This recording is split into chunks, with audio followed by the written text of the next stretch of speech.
it's 2-0 Brewers as we head to the bottom of the second inning. And joining us in the Brewers dugout is Chase Anderson, who pitched a gem yesterday. Thanks for being with us, Chase. Thank you, guys. Appreciate it. We appreciate you spending a little time during a real live major league game. First of all, before we get into your day yesterday, what's it like in the dugout for a starting pitcher when you're not pitching? What's the scene like, the vibe?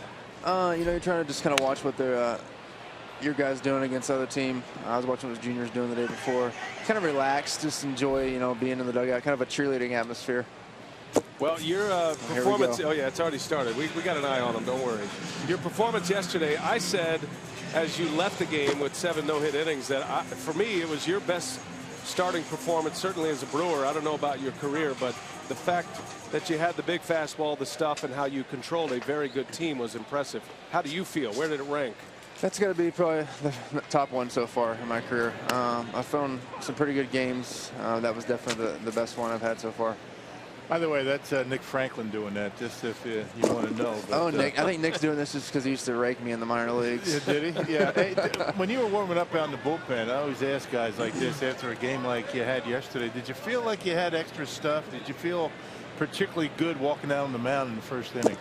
That's funny. I didn't feel that great. I felt good in the bullpen. I didn't feel like my command was kind of erratic a little bit. I didn't feel like I was in sync to get going. But as I got on the field and I walked with the first 2 guys, like, okay, stepped off and just kind of collected my thoughts and tried to just go back to what I do, attack the zone. And, you know, I looked up and it was in the 8th inning. That was a lot of fun. Yeah, we were looking up when you were throwing fastballs. You hit once, I think, early in the game, 97 miles an hour. Did you kind of feel like you had something extra yesterday? I felt I had a little extra velocity. The adrenaline was a little higher than it is usually just because you're playing against your former team. And, you know, I've put some muscle on this offseason. You know, the guys do a great job here. Oh, that's a base hit right there by your pitching compadre, Jimmy Nelson, with a single. Good boy, Jimmy. Pulled it right through the hole, Chase. That's nice. Just where it was pitched. You know, just the guys here, the program that, you know, we do here, and the trainers, the strength coaches here, they do a really good job of maintaining what I have put on in the offseason. And, you know, I'm just trying to enjoy, you know, being a little stronger this year and, you know, trying to maintain the velocity throughout the season, but mainly just be able to locate the pitches. You know, yesterday, it's always interesting in a no-hitter scenario, but you were being completely left alone in that dugout. Now, how different is that than a game where you've given up a hit or two? Did you sense that? I mean, you're a baseball guy, so you know the drill, but as you're going through this and you're looking at, we're looking at an image of you looking around the dugout, and you're all by yourself down there. Yeah, I think guys trying to leave you alone after they know something's up, especially the 4th, 5th, and 6th innings. You know, they look up there and there's still a 0 under the hit column.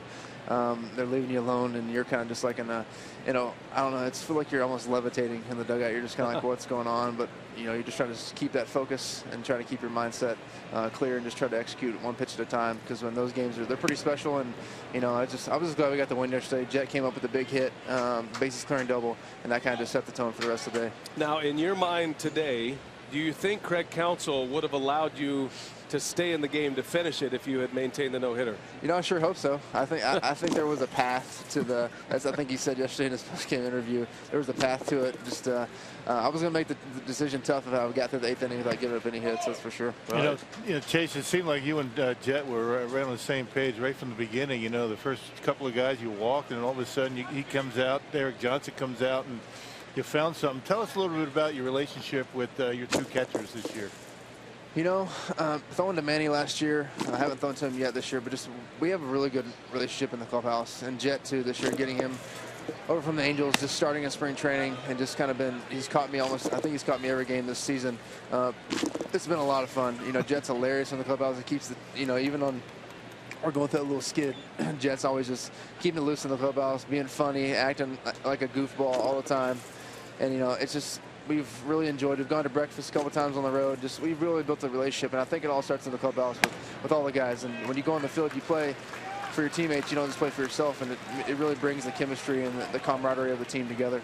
They're emptying out a whole bucket full of seeds. I feel like they've used a couple packs on me, that's for sure. Are you a good actor? Can you lean over to Matt Garza and scream at him to knock it off? And act like you're really mad? I don't think I can act mad, and especially with Matt, he might get a little you know how Matt gets a little fiery. Well, it's been a pleasure chatting with you. Thanks for doing this in the middle of the game. We know what you guys are subject to when you come on with us in the middle of a game. But it was a terrific performance. And Chase, we wish you the best the rest of the year. Hope you can build on this, and let's keep this thing going. Sounds good. Thank you, guys. I appreciate me having me on. It's been a lot of fun. Chase Anderson, he's always an easy interview, even when he's getting bombarded by seeds and bubble gum. Kept his focus nicely. I wonder what the ground looks like where he was standing at this point.